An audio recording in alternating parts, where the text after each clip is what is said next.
मुंबईच्या कुर्ला पश्चिम येथे कोहिनूर सिटी या इमारतीमध्ये राहणाऱ्या 21 वर्षीय अब्दुल रहमान नावाच्या मुलाचा वाढदिवस काल होता आणि वाढदिवसाच्या निमित्ताने त्याच्या मित्रांनी त्याला खाली बोलवलं आणि त्यानंतर त्याच्यावरती केक कापताना दगड मारले, अंडी मारले, मात्र त्याच्यानंतर काही केमिकल टाकला आणि आग लावली असा आरोप करण्यात आलेला आहे। या प्रकरणी विनोबा भावेनगर पोलिसांनी गुन्हा दाखल केलेला आहे।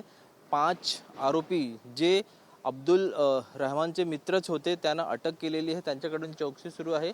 मात्र हा जो केमिकल होता तो पेट्रोल होता की इतर काही केमिकल होता याची सखोल चौकशी सुरू आहे। त्याचबरोबर जो आग लावण्याचा प्रकार झालेला आहे त्यामध्ये अब्दुल रहमान हा जो आहे तो जवळपास 30% जखमी झालेला आहे, भाजलेला आहे।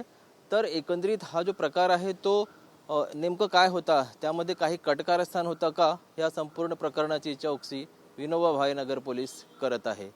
कॅमेरा पर्सन प्रणित सह ब्रिजभान जयस्वार, TV9 मराठी।